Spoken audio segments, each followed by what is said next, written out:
I finally bought a house after 13 years of working nonstop. My family celebrated by claiming my house was technically theirs because they once paid for summer camp. At Thanksgiving, my chair was missing, but my mom toasted, "To the only one who made us proud," while pointing to my sister. I stood, said, "Thanks for saying it," and turned to leave. Dad said, "Wait, tell them." So I did, and left the verdict on the table. 13 years. That's how long it took me to afford 4 walls and a roof that I could finally call mine. Not a rental. Not a temporary solution. Mine. Every splinter in the hardwood floor, every paint stroke on the walls, I earned it. So when I held that small housewarming dinner, something simple, just takeout and a couple bottles of wine, I didn't expect a standing ovation. But I didn't expect what came next either. "Oh wow," my sister Amanda said as she flopped onto my new couch, legs tucked under her like she lived here already. "You know, technically this house wouldn't even exist without us." I blinked. "What?" She smirked, sipping from her wine. "Remember summer camp in '05? We paid for that. Gave you that drive, or whatever." My fork froze midair. "You mean the $300 week-long camp where I got poison ivy and learned how to make a birdhouse?" Dad laughed. Not the chuckle kind. The self-satisfied, dismissive kind. "It's called foundational investment, son. Everything builds on something." My mom nodded like he just quoted scripture. "I paid for it myself," I said. "With my paper route. You gave me $10. For snacks." Mom waved her hand. "Well, we've always supported you in spirit." That was the first taste. The first sour note in what I thought would be a celebration. But Thanksgiving? Thanksgiving was a whole opera. I walked in, dish in hand, green bean casserole, homemade, because I still had some decency left, only to find that my seat at the table, the one I sat in every single year, was missing. "Where's?" I started. "Oh, we had to rearrange a bit," Mom said, avoiding my eyes. Amanda was already in my chair, grinning like the cat who'd swallowed the family turkey. Her new boyfriend beside her. I ended up at the kids' table. Literally. Folding chair. Plastic plate. Next to my 12-year-old cousin who wiped his nose with his sleeve. Then came the toast. Mom clinked her glass, standing beside the gravy boat. "To family," she began. "And to the only one who truly made us proud, Amanda." Every head turned. I looked at her. I stood up slowly. "Thanks for saying it," I said, voice calm. Dead calm. "Really?" I turned to leave.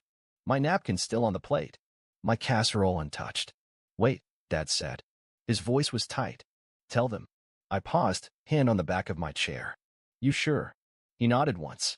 So I did. And I left the verdict on the table. You want to know what it took to buy that house?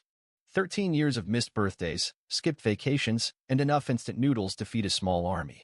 I worked every single day, sometimes pulling double shifts just to stay ahead of the bills. I'm a diesel mechanic. Grease under the nails, cracked hands, aching back by 4 p.m. every day. No trust fund. No family handouts. Just grit and a busted-up Ford, the first kept on life support until last year.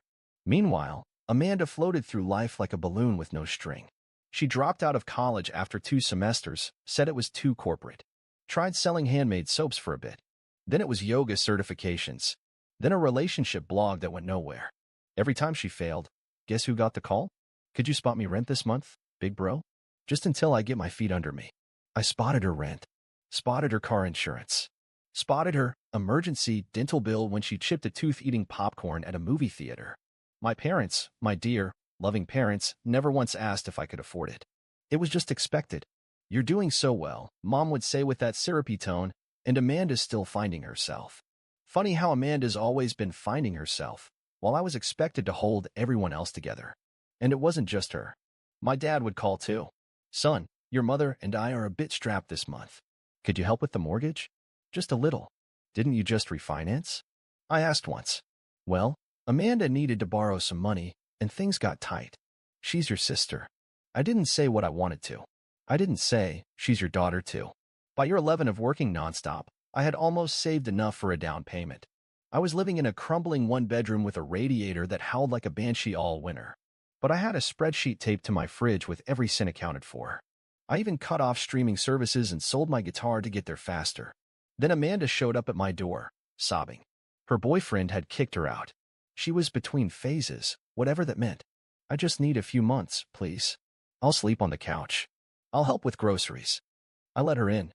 What else was I supposed to do? 4 months turned into 9. Groceries? Never touched them. Couch? Eventually claimed my bed. Utilities? Doubled. One day, I came home from work and found her using my laptop for an energy-healing Zoom session. She had moved my tax files to a flash drive and lost it. I lost it too. Told her she had 2 weeks to figure something out. She cried. Mom called. Don't be cruel, she scolded. She's your sister. No one asked if I was okay. No one noticed that I hadn't taken a day off in over a year. So when I finally got the keys to that house, my house, I didn't tell anyone. I packed up and moved out in one weekend while Amanda was on some retreat in the desert. It was the best 3 months of my life. Silence. Privacy. A place that didn't smell like incense or stress. Then Thanksgiving happened. After the toast, after the chair stunt, after the jab about summer camp, investments, I started to see what I hadn't wanted to admit for years. They didn't just take me for granted. They didn't even see me as part of the family, just the utility account that paid when things broke. The Monday after Thanksgiving, I got a call. Hey, Amanda chirped, as if nothing had happened. So I've been thinking, your house has that spare room, right? I stayed silent. She kept going. Because my lease is up, and honestly, paying rent just doesn't align with where I'm at spiritually right now. I feel like the universe is pushing me toward a reset. A reset? Yeah. I think living with you again could be healing for both of us. And you owe me a little anyway, remember? That summer camp gave you your first sense of independence. I stared at the phone. I'm sorry, I said finally. Who do you think you're talking to? She paused, caught off guard. My brother. No. You're talking to the man who paid for your rent 5 times, who bailed out your yoga business, who put his dreams on hold so you could play at finding yourself. And now you want what? A free room because Mercury is in retrograde. My mom said you'd understand. That stopped me cold. She knew you were going to call? Amanda laughed. Well, yeah, we talked about it. They think it's a great idea. They even said they'd help you with utilities if that's what you're worried about. My hands were shaking now. So you all decided what to do with my house. Without me. There was a pause. Don't be dramatic. Click. I hung up. An hour later, my mom called. You know, it's really selfish to hoard all that space. Family is about sharing. No, I said, voice flat. Family is about respect. And you haven't shown me any. She sighed like I was the one being unreasonable. After everything we did for you. You mean the camp? The $10 snack donation? Don't twist things. You twisted them first, I snapped. And you can all stay twisted. This house is mine. Legally. Emotionally. Completely. That's when she got nasty. You'll regret isolating yourself. No. I'll rest peacefully in a space that's finally mine. They showed up at my house 3 days later. No call. No warning. Just a knock, loud, fast, relentless. Like the cops. I opened the door to find Amanda, Mom, and Dad on my porch. Amanda had her arms crossed like a prosecutor. Mom looked exhausted but determined. Dad stood behind them with his jaw clenched and that classic look of disappointment he wore like a family heirloom. We need to talk, Amanda said, already stepping into the house without waiting. I didn't move. About what? I asked, voice cold. Mom pushed past me too. Enough of this. We're your family. Dad followed, mumbling something about stubbornness. They made themselves comfortable in my living room like it still belonged to them. Amanda spun around. You embarrassed us at Thanksgiving. By existing? I asked. By walking out like a child, she snapped. And then hanging up on me like I'm some scam caller. What's your problem? My problem, I said, stepping forward, is that you people don't understand boundaries. Or gratitude.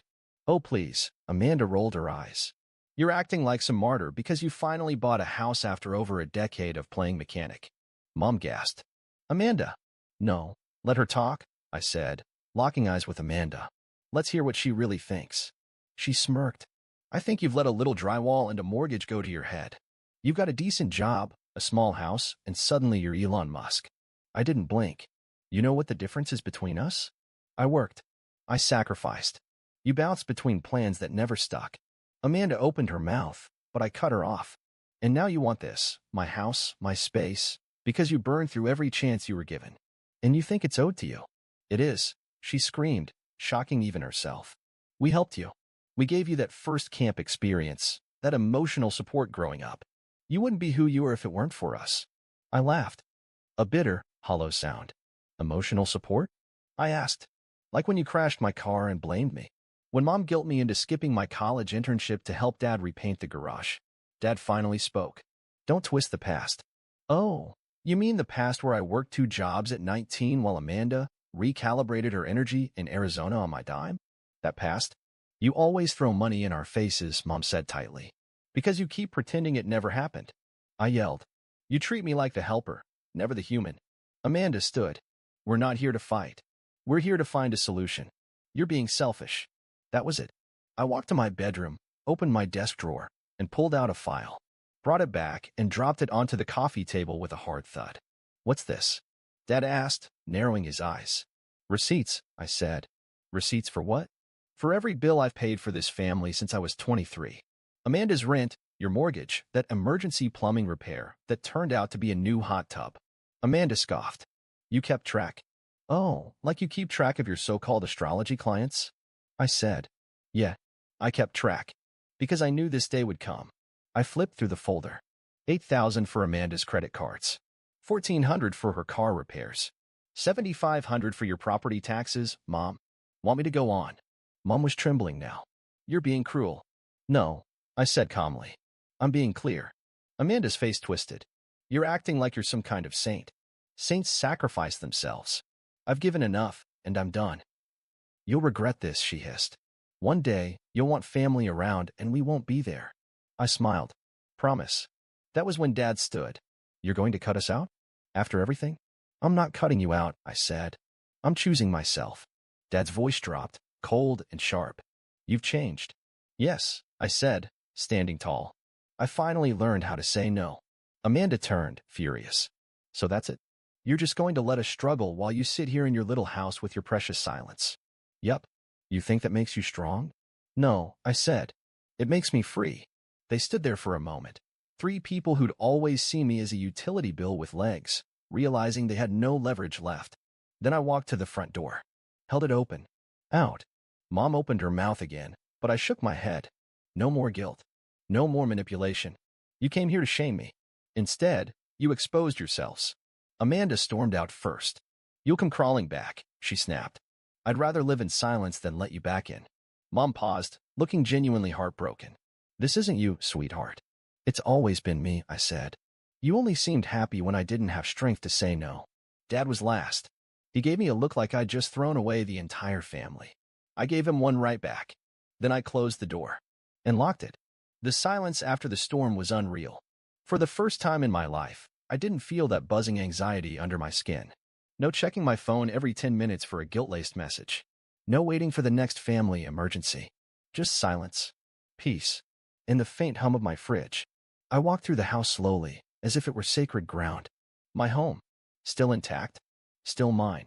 Their words echoed in my head, sure, but they sounded distant now. Faded, like background static. You'll regret this. You've changed. You'll end up completely alone. Good. Better than dying in service to people who only showed up when they needed something. That night, I slept with both arms stretched wide across my bed for the first time in years. I didn't wake up in a panic. I didn't dread the next request or accusation. I just existed. And for once, that was enough. By the end of the week, I had blocked Amanda's number. I put my parents' contacts on silent. Not deleted, just muted. Like the background noise they had become. And let me tell you something wild. Life went on. I started fixing up the guest room, not for guests, but for tools, projects, things I actually cared about. I turned my little third bedroom into a reading den. Just a recliner, a lamp, and walls of used books I'd never had time to open while supporting everyone else. I got into cycling. Bought myself a decent second-hand road bike. Every Saturday, I'd ride out at sunrise, no destination. Just movement. Freedom. I'd pass parks, lakes, neighborhoods with loud dogs, and I'd smile the whole way. Like I'd been paroled from a sentence I didn't even realize I was serving. And my bank account? For the first time in years, it started growing instead of shrinking. Turns out when you're not subsidizing failed Etsy shops and psychic coaching programs, your money goes further. I finally scheduled that dental surgery I'd been putting off for 3 years. Paid cash. No stress. Then the call started. First Amanda's boyfriend. I didn't even know she was seeing someone new. Hey man, I don't want to be weird, but Amanda's going through a lot right now. Maybe if you could just talk to her. Click. Then mom. Voicemails. Sweetheart, it's your mother. I just want to say, I miss you. Things got heated, but we're still your family. Then a text. Amanda's staying with us again. It's tight. Just thought you should know. I didn't respond. Not once. And that's when things got desperate. Dad showed up. I heard the knock on a Saturday morning while drinking coffee in my backyard, sunlight on my face, my dog snoring beside me. Yes, I got a dog. Rescue mutt named Grover. Best decision I ever made. I didn't answer the door right away. I let him knock. When I finally opened it, Dad stood there in his old leather jacket, eyes sunken, pride nowhere to be found. I just want to talk, he said. I crossed my arms. Talk like last time? Or are you going to tell me I owe Amanda child support for a summer camp again? He flinched. She's not doing well. She never was. You just refused to see it. He sighed, running a hand down his face. You've made your point. No, I said. I lived my point. For 13 years. I know we took you for granted. No, I snapped. You used me. Don't sugarcoat it. He looked away. I came to say you were right. About all of it. We treated you like a fallback plan. I'm not proud of it. I studied his face. This wasn't the smug man from Thanksgiving. This was someone who'd lost his grip on the narrative and didn't know how to spin it anymore. You didn't just treat me like a fallback, I said. You made me feel invisible. When I was useful, you clapped. When I said no, you shamed me. That's not family. That's exploitation. He nodded slowly. I just want you to know. I'm proud of you. Too late. He swallowed hard. Can I tell your mom you're okay? I'm great, I said. But don't expect to hear from me. I understand. I closed the door before he could say anything else. And this time, I didn't feel guilty. Later that week, I got an unexpected email. Subject, thank you. It was from Amanda's old best friend, Sarah. We hadn't spoken in years. Hey, you probably don't remember me, but I just wanted to say thank you. Amanda used to treat me like her unpaid therapist. She'd complain about how you owed her everything. She never saw how selfish she was. But I did. You standing up for yourself? That inspired me to cut ties too. And for the first time, I feel sane. Just wanted you to know someone saw it. I stared at the screen for a long time. Someone saw it. Someone finally saw it. I took a deep breath. Then I opened my fridge. There was a leftover slice of pie from Thanksgiving, untouched, still in its box. I sat down, took a bite, alone, and absolutely victorious. It's been 6 months. 6 months since I said no. 6 months since I stopped bleeding myself dry for people who never brought so much as a bandage. And you know what? No one died. Amanda didn't collapse from not having free rent. My parents didn't implode without their monthly support. The family tree didn't fall apart because one branch finally stopped bending. But I came back to life. There's something powerful, terrifyingly powerful, about realizing you don't owe anyone your peace. That love without respect is just a leash. That family without boundaries is just a cage with a polite sign on it. Every day now starts the same. Coffee, Grover by my side, and silence. Not the kind of silence that aches, but the kind that sings. A silence filled with my choices, my time, my furniture exactly where I want. I work less, earn more, because I'm no longer bailing out people who confuse love with entitlement. Sometimes I think back to that Thanksgiving moment. That chair, that toast, to the only one who made us proud, Mom said, while pointing at Amanda. But here's the truth they don't say out loud. The only one who should have been proud was me. I didn't just buy a house. I built a life, brick by brick, cut by calloused cut. While they were out chasing excuses, I was chasing stability. While they toasted golden children, I was holding up crumbling walls with bloody hands and no applause. And I'm done apologizing for surviving the fallout they caused. My therapist, yeah, I started therapy. Turns out healing isn't a solo sport. Once asked me what I thought love looked like. I told her, it looks like a locked door with me on the inside, and peace curled up next to my dog on the couch. She smiled. So did I? I haven't spoken to Amanda since that last voicemail she left. The one where she cried. Said she missed me. Said she didn't mean any of it. I didn't respond. Not because I hate her, but because I finally love myself enough not to answer. You see, the biggest lie families like mine tell is this. We did our best. No, they did what was convenient. I did my best. I gave and gave and gave until there was nothing left to scrape off the bone. And when I stopped bleeding, they called me cruel. So here's my answer now, written in stone. I'm not cruel. I am clean. And if that makes me the villain in their story, then so be it. Because in mine, I'm the one who escaped the fire. And I'm never going back.